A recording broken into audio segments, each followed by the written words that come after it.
Assalamualaikum warahmatullahi wabarakatuh. Berjumpa lagi dengan Pak San di channel Sanjaya Kumbara Official. Hari ini Pak San akan membahas salah satu materi komunikasi, yakni bagaimana cara untuk meningkatkan skill komunikasi kita. Di sini Pak San selalu mengulang kembali bahwa komunikasi adalah salah satu skill yang penting dimiliki setiap orang. Setiap bidang kehidupan memiliki tuntutan untuk kita dapat mengkomunikasikan suatu tujuan dan juga bagaimana kita mengkomunikasikan segalanya dalam bentuk komunikasi verbal yang jelas dan juga tepat.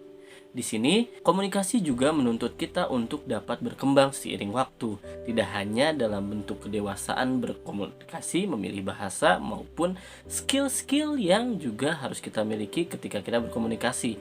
Ada beberapa tips yang perlu kita ketahui ketika kita ingin meningkatkan skill komunikasi kita. Disimak ya.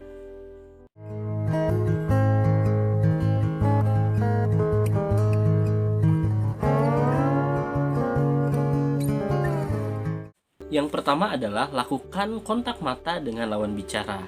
Ini yang sering sekali menjadi PR bagi kita ketika kita berkomunikasi. Mulailah untuk melakukan kontak mata dengan lawan bicara kita. Itu adalah salah satu gestur yang paling penting ketika kita berkomunikasi, karena pesan dapat tersampaikan lewat verbal juga lewat tatapan kita.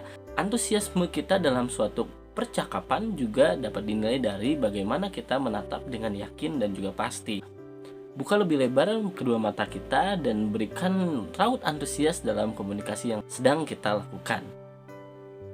Yang kedua adalah latih pola artikulasi, yaitu huruf-huruf vokal yang terucap dengan jelas. A, I, U, E, O. Nah, di sini kembali orang-orang yang dengan skill komunikasi tinggi, mereka cenderung akan mementingkan hal ini, di mana artikulasi dalam pengucapan huruf vokal khususnya akan menjadi salah satu hal yang penting untuk menyampaikan suatu tujuan dan juga informasi yang akan kita berikan. Di mana tujuan utama dari komunikasi adalah penyampaian pesan. Pesan akan tersampaikan dengan baik ketika kita dapat melafalkan hal-hal yang kita ucapkan dengan tepat. Dan di sini kembali bahwa artikulasi ini juga harus dilatih dan bagaimana kita mampu untuk membuka mulut tidak dengan berlebihan tapi dengan baik dan tepat. Banyak orang yang berbicara dengan tidak membuka mulut dengan baik. Contohnya, apakah Anda mengetahui bahwa kantor ini adalah kantor yang sangat besar dan membutuhkan karyawan yang baik? Nah, itu salah satu bentuk suatu pola komunikasi yang tidak nyaman karena artikulasi tidak jelas dan juga akan menimbulkan suatu pertanyaan ketika tidak tersampaikan dengan baik apa yang sedang disampaikan. Yang ketiga, ini adalah skill feedback, di mana kita harus menyamakan gaya bicara dengan lawan bicara kita. Ketika kita berhadapan dengan orang lain dalam bentuk percakapan, seringkali kita kebingungan dalam menentukan sikap. Sesungguhnya, pola skill komunikasi yang baik adalah kita dapat menyamakan satu frekuensi dengan bagaimana pola mereka berbicara, di mana ketika mereka berbicara dengan gaya khasnya, kita dapat dengan baik menyeimbangkan gaya bicara kita. Contohnya, ketika kita bicara dengan anak kecil dan juga dengan orang dewasa. Ketika kita berbicara dengan anak kecil, kita dapat melakukan komunikasi yang lebih santai dan juga bagaimana agar anak-anak tertarik dengan apa yang kita ucapkan. Tapi ketika kita berbicara dengan orang dewasa, pastikan kita bisa memilah-milah kata yang tepat dan juga lebih sopan. Kembali bahwa gaya bicara dan pemilihan bahasa juga penting dalam skill komunikasi kita agar terlihat lebih baik. Yang keempat adalah tambahkan bahasa tubuh, di mana ketika kita bicara, kita dapat mengalihkan komunikasi itu agar tidak terfokus saling melihat menatap ke mata. Pastikan kita dapat untuk memberikan gestur yang baik dan tidak berlebihan. Ketika kita bicara, kita dapat menyamakan satu frekuensi di mana orang-orang itu akan merasa bahwa kita sangat antusias dalam berkomunikasi dengan dirinya. Di mana gestur yang tepat ketika kita bicara adalah salah satu hal paling menarik untuk komunikasi itu dilanjutkan dan juga untuk komunikasi itu mendapatkan tujuan yang diharapkan. Yang kelima adalah kontrol emosi kita. Ketika kita berbicara atau ketika kita berkomunikasi dengan orang lain, cenderung kita akan mendapati konflik di mana ada dua komunikasi yang berbeda atau dua kepentingan yang berbeda. Kita saling mengejar tujuan satu sama lain, tapi lupa untuk bekerja sama dalam komunikasi yang sedang kita usahakan.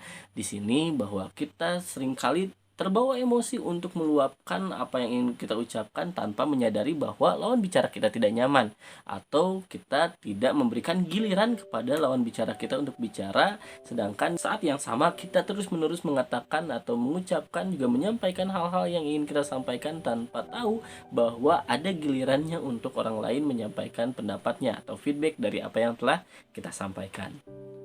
Dan yang keenam, yang terakhir adalah tambahkan empati dan perhatikan lawan bicara kita. Kepedulian ini adalah salah satu ciri dari orang-orang yang berskill komunikasi tinggi, di mana mereka akan lebih peduli terhadap lawan bicaranya.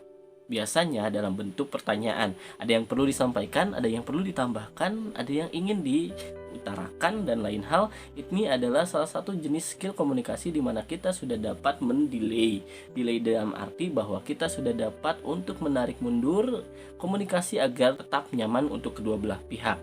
Di sini berarti empati yang dimaksud juga adalah terkait dengan bagaimana atmosfer komunikasi itu terbangun dan bagaimana untuk kita satu sama lain merasa nyaman dalam komunikasi yang telah terbangun. Nah, tadi 6 tips untuk meningkatkan skill komunikasi kita.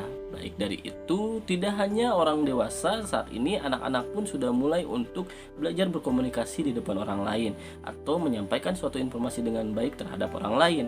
Kembali bahwa anak kita pun sangat penting untuk menyadari bahwa skill komunikasi sangat berperan aktif dalam kehidupannya. Suatu saat nanti sebagai orang dewasa seperti kita saat ini, banyak hal yang perlu kita utarakan dan juga sampaikan dalam bentuk komunikasi yang baik dan bijak. Dari itu, belajar lagi untuk meningkatkan skill komunikasi kita. Sekian dari Pasan, tidak lupa Pasan masih tunggu request untuk tema video selanjutnya dan juga diskusi kembali di kolom komentar. Semoga bermanfaat. Wassalamualaikum warahmatullahi wabarakatuh.